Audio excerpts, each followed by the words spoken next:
Hi friends, இன்றைக்கி நம்ம driving கிளாஸில் சரண்யா மதுரை சோழவந்தான்லேருந்து வந்திருக்காங்க. இன்றைக்கி வந்து நம்ம வந்து அவங்களுக்கு வந்து பேசிக் கிளாஸ் சொல்லித்தரோம். இவங்களுக்கு வந்து சைக்கிள் பேலன்ஸே கிடையாது. இவங்களை வந்து நல்லபடியாக ஓட்ட வச்சு நம்ம ஃபுல் வீடியோ போடுவோம். வாங்க. இப்போ வந்து பேசிக் கிளாஸ் வந்து நம்ம வந்து சொல்லிக் கொடுக்க போகிறோம். இந்த பிரேக்கில் எப்பயுமே 4 விரல் வச்சுக்கணும். அதாவது ஒரு சப்போர்ட்டிவ்க்குனா நம்ம வந்து பிரேக்கை பிடிச்சிக்கிட்டு ஓட்ட போகிறதில்ல. டக்குன்னு எமர்ஜென்சிக்கு பிடிக்கிறதுக்காக நீங்கள் பிகினராக இருக்கிறதுனால டக்குன்னு உங்களால் வந்து பிடிக்க முடியாது. அப்போ நீங்கள் இப்படி கையை வச்சுட்டு இருந்தீங்கன்னா இப்படியே தான் வச்சுட்ருக்கீங்க, பிரேக்கை பிடிக்க மாட்டீங்க. அதுக்காக தான் சொல்கிறது, இந்த பிரேக்கில் வந்து எமர்ஜென்சிக்கு வச்சுக்கோங்க அப்படின்னு. பிகினராக இருக்கிறதுனால டக்குன்னு பிடிக்கணும்னா பிடிக்கணும். அப்போ உங்களுக்கு அந்த கையை வந்து நீங்கள் பழக ஆட்டோமேட்டிக்காக வந்துடும். அதனால தான் பிரேக்கில் 4 விரல் வைங்கன்னு சொல்லிட்டு. இதுக்கு ஃபுல்லாகவே பார்த்தீங்கன்னா கட்டை விரல் தான் நம்ம வந்து யூஸ் பண்ணணும். இது என்னன்னு பார்த்தீங்கன்னா இண்டிகேட்டர். இந்த சைடு போட்டிங்கன்னா லெஃப்ட் இண்டிகேட்டர், இந்த சைடு போட்டிங்கன்னா ரைட் இண்டிகேட்டர். இதில் பின்னாடி வந்து தெரியும். இந்த சைடு போட்டால் லெஃப்ட்டு, இந்த சைடு போட்டால் ரைட்டு. அந்த இதில் லைட் எரியும். நடுவில் புஷ் பண்ணிட்டீங்கன்னா ஆஃப் ஆயிடும்.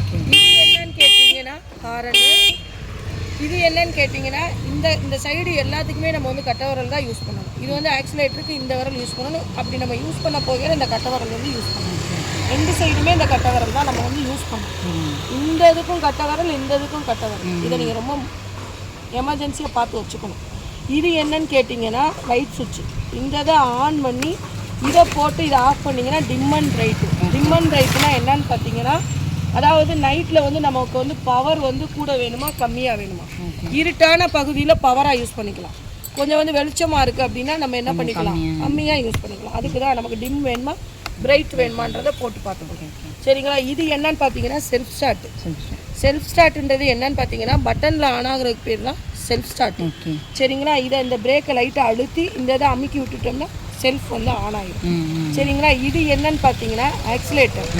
ஆக்சிலேட்டர் நிறையா பேர் இறுக்கி பிடிப்பாங்க. இறுக்கி ஆக்சிலேட்டரை பிடிக்கக்கூடாது, லைட்டாக லூஸாக தான் பிடிக்கணும். இப்படி கொடுத்தீங்கன்னா கூடும், இப்படி கொடுத்தீங்கன்னா குறையும். இது வந்து இந்த கோடு இருக்குது பார்த்தீங்களா, இந்த கோட்லேருந்து இந்த சைடு கொடுக்கையில் இப்படி ஒரு நூல் தான் கூட கொடுக்கணும், ஒரு நூல் தான் குறையாக கொடுக்கணும். ரொம்ப இப்படி அழுத்தம் கொடுக்கக்கூடாது. சரிங்களா. இங்கேருந்து இப்படின்னா ஒரு நூல், இங்கேருந்து குறைக்கிறப்பையும் ஒரு நூல். சரிங்களா. இந்த பிரேக்கை நம்ம எப்பயுமே யூஸ் பண்ணக்கூடாது. ஏன்னு கேட்டிங்கன்னா இது வந்து ஃப்ரண்ட்டு பிரேக். ஃப்ரண்ட்டு பிரேக்கை பிடிச்சோம்னா என்ன ஆகும், வாரி விட்டுரும், ஸ்கிட் ஆயிடும். அதனால நம்ம வந்து என்ன ஆயிடும்னு பார்த்தீங்கன்னா பேக் பிரேக்கை தான் பிடிக்கணும். பேக் பிரேக் வந்து பிடிக்கலை, சப்போஸ் வந்து இந்த பிரேக் வந்து நமக்கு வந்து பிடிக்க மாட்டேங்குதுன்னா இந்த பிரேக்கை பிடிச்சி வேணால் எமர்ஜென்சிக்கு நம்ம இந்த பிரேக் பிடிச்சிக்கலாம். ஆனால் இந்த பிரேக்கை பிடிக்காமல் நம்ம என்ன செய்யக்கூடாது, இந்த பிரேக் வந்து இதை நீங்கள் வந்து ஃபாலோ பண்ணணும். சரிங்களா.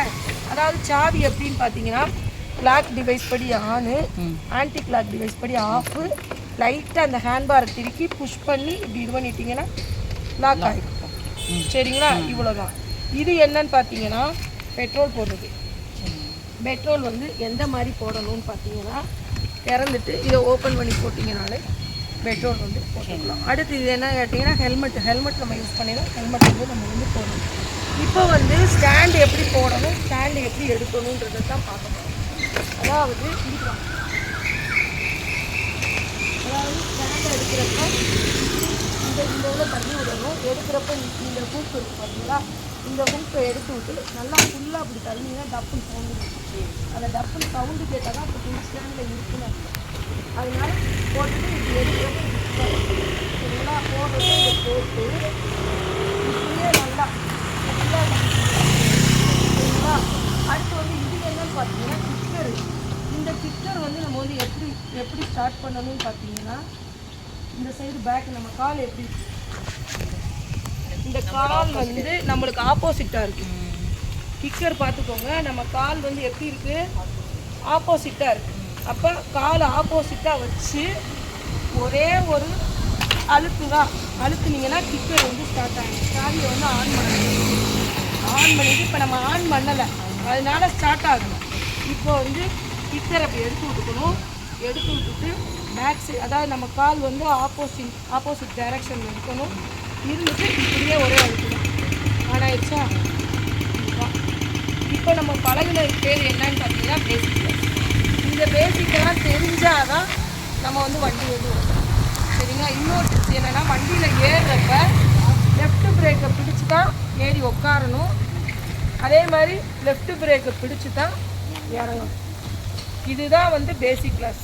இந்த டிப்ஸை வந்து ஃபாலோ பண்ணணும். அதே மாதிரி சைடு மிரர் ஏறுறப்ப இந்த மிரரை வந்து நம்மளுக்கு தகுந்த மாதிரி பின்னாடி வர்றதை பார்க்குறதுக்கு அட்ஜஸ்ட் பண்ணி வச்சுக்கணும். சரிங்களா? அட்ஜஸ்ட் பண்ணி வச்சுக்கிட்டிங்கன்னா பேக்கில் வர்றது நம்மளுக்கு வந்து தெரியும். அதே மாதிரி இதுவும் தான், லெஃப்ட்டில் வர்றதை லெஃப்ட் மிரர் அட்ஜஸ்ட் பண்ணணும், ரைட்டில் வர்றது ரைட் மிரர் அட்ஜஸ்ட் பண்ணணும். ஃப்ரண்ட் அதாவது லெஃப்ட்டில் நம்மளுடைய கீப் லெஃப்ட்டில் தான் ஏறணும், லெஃப்ட்டில் தான் ஏறணும். இதுதான் வந்து பேசிக். பேலன்ஸ் என்ன பண்ணணும்னு பார்த்தீங்கன்னா, அதாவது நம்ம இப்போ வந்து நம்ம வந்து பேசிக் கிளாஸ் ஃபுல்லாக முடிச்சுட்டோம். அதனால் இப்போ வந்து பேசிக் முடிஞ்சு அடுத்து வந்து நம்ம வந்து பேலன்ஸ் கிளாஸ் அடுத்த வீடியோ நம்ம